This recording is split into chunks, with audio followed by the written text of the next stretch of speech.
you viewers. Hope you are all quite well.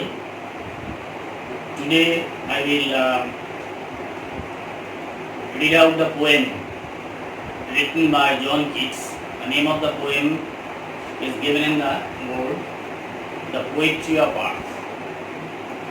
You know that John Keats was a very short-lived poet, but he was a genius. He was the romantic of the romantic.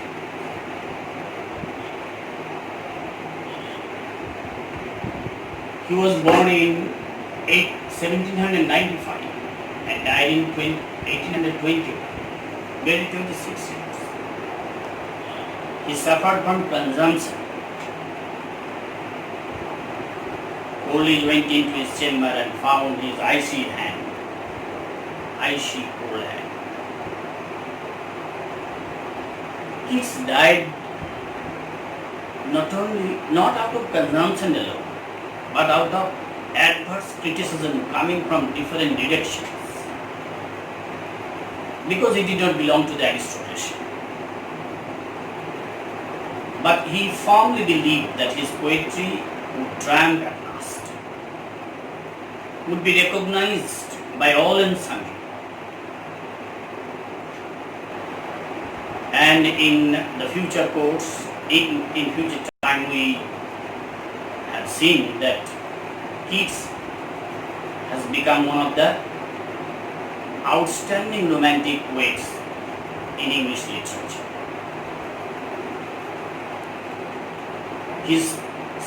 Some of his famous lines like, "A thing of beauty is a joy forever. Truth is beauty, beauty is truth." In an Endymion. He wrote several odes, like Ode to a Nightingale, Ode on a Grecian Urn, Ode to Autumn. He was famous for his odes, very highly sensuous poems. For his sensuousness, he was indebted to Spenser, and great ideals and romantic grandeur, he was perhaps indebted to John Milton. So he was a fine combination of Spenser and Milton.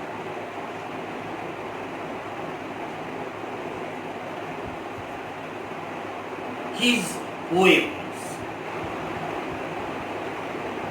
always speak of human beings and nature, the beauty of nature. His search for the beauty, ideal beauty, in the form of a nightingale, in the form of the different types of activities enacted in Ode to Autumn, or in the Grecian urn, the pictorial art. So his Hellenism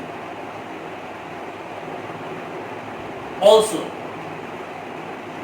contributed a lot to the development of his romantic ideals. This poem is also a fine specimen of romantic poetry, because this poem reflects his strong attachment to nature. Different kinds of sounds of birds, beasts, foliage, and so on. The poem is a fine specimen of Petrarchan sonnet. And you know the format of a Petrarchan sonnet, the structure of a Petrarchan sonnet. A Petrarchan sonnet is divided into two sections. The first part, consisting of 8 lines, is called octave, and the second part, consisting of 6 lines, is called sestet. And there is a specific rhyme scheme, and the rhyme scheme is given in the board. We'll see it. In the first part, the poet expresses his emotional upsurge, and in the second part, there is an attempt on the part of the poet to restrain his emotion. But this poem is makes a partial departure from the strict Petrarchan paradigm, because the first section or the octave is divided into two quatrains, and the sestet is divided into two tercet, 3-3.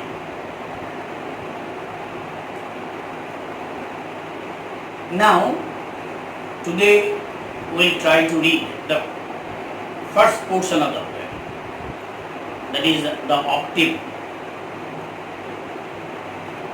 So before going through the poem, I'd like to remind you that John Keats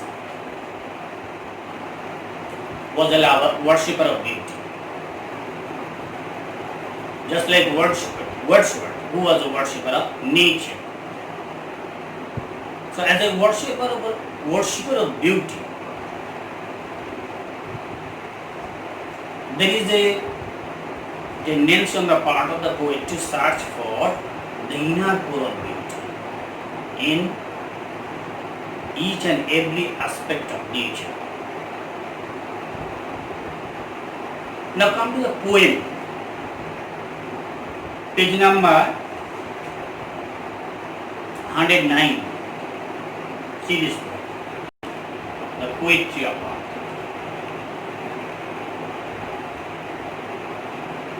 The poetry of art is never dead. The first line is declarative and clearly reveals the poet's firm conviction that the poetry of art will never die. It is not only the poetry of art, it is also the poetry written by John Keats, which received adverse criticisms from different corners, will also survive the onslaught of criticism and time. So in the very first line, the poet clearly expresses his explicit intention that his poetry of not only that his poetry of art will also never dead, will also be never dead. So the poetry of art is never dead. This is a declarative sentence. And this poetry of art, dead here means over. As long as this art exists, the poetry will exist. You have already come across the sonnet number 18 written by William Shakespeare, and the last couplet. Shakespeare also reveals his firm conviction that his sonnet will survive the onslaught of time and will enshrine the beauty of his friend. Similarly, John Keats also believes in the immortality of his poem, immortality of the realm of his poetry, not only the realm of the poetry of the art. When all the birds are faint with hot sun, see the natural object, birds and sun, purely natural objects. Sun is symbolic of light. The birds are faint with the hot sun. Here nature is against life. The sun is very hot, and the birds are not able to put up with the scorching heat, so they are faint and hide in the cooling trees. There is a contrast between the hot sun and cooling trees, and the poets perhaps uses this contrast to bring out the relief in nature, or to give relief, or to provide relief to nature. and natural objects. Because the fainted birds take shelter under the cooling trees. A voice will run. Again, there is a sound imagery. Remember this thing very clearly. Whenever you will read John Keats, there are several imageries. Sound imageries, tactile imageries, gustatory imageries, ocular imageries or optical imageries, auditory sensations or imageries. Here is auditory sensations.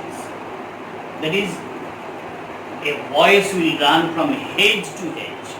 Hedge means bush. So, in the hot summer, a voice will run from bush to bush about the new moon made, new tint. Made means field, meadow.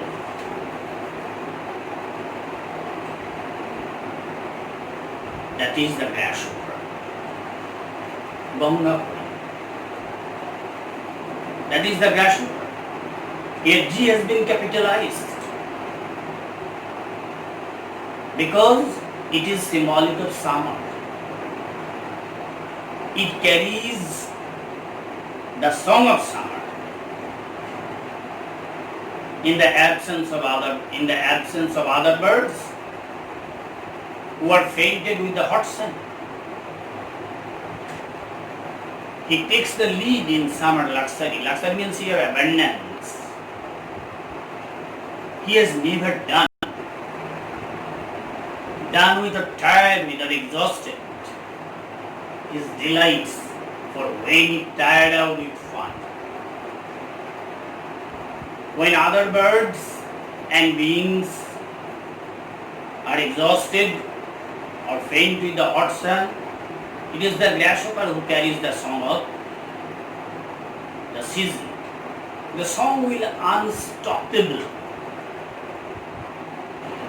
Nothing can stop the song or the poetry of the art. Even a grasshopper, which is an insect, will continue to reverberate the song of nature. He rests at ease beneath some pleasant wind. The season appears unpleasant because of hot sun. But the grasshopper who carries the song of summer, also song of the season, finds a place which is pleasant. The hot sun which causes discomfort, but the grasshopper finds a place at ease which is comfortable, which means comfortable. So there are so many oppositions, contrasts, and this contrast bring out the main objective of the poet, that is the continuity of the song of nature. The continuity of the music of the art, which never ceases. So this is the first section. So in the first section, what we get? We are getting the sound of the grasshopper. We are getting the picture of the birds fainted with the hot sun. We can hear the sound of the bird. We can hear a sound, and this sound is coming from a bush, and at last we detect that this sound is coming from a grasshopper, who takes the lead in the absence of other birds who are fainted with the hot sun to carry the song of summer. So this continuity or immortality of the song is emphasized. The first 8 lines focuses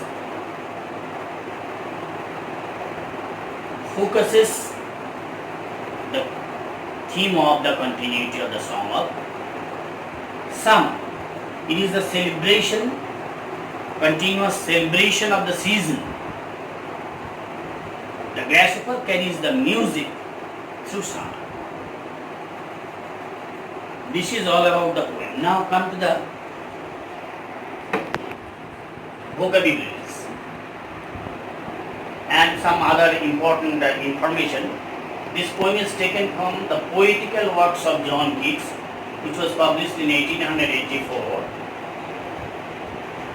And this poem, specifically the Poetry of Art, is written in 30th December 1860.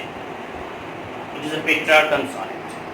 And I have already told you about the pattern of the Petrarchan sonnet. John Keats is the champion and see the rhyme scheme. The octave, in the octave A, B, B, A, A, B, B, A, and in the sestet C, D, E, C, D. These are the rhyme schemes. Now come to the vocabulary portion. Poetry means verse, kobita, faint, exhausted, hide, conceal, hedge means bush, jhonka, new moon means stream, maid, meadow, luxury, abundance, pachut, tired out, fatigue, klanto, done with, finished, shesh hoye jawa, pleasant, charming, opposite to what is unpleasant, at ease, অত্যন্ত আরামী, in comfort, beneath, under, opposite what is above, with, wild plant, agacha, this is all about the first section of the poem. Thank you for being with me and listening to me carefully. I always advise you to attend my classes or attend the classes taken almost regularly to cater to your convenience. Don't miss the classes, and if you have any questions, send it to the comment box. I will accept it and try to solve your problems.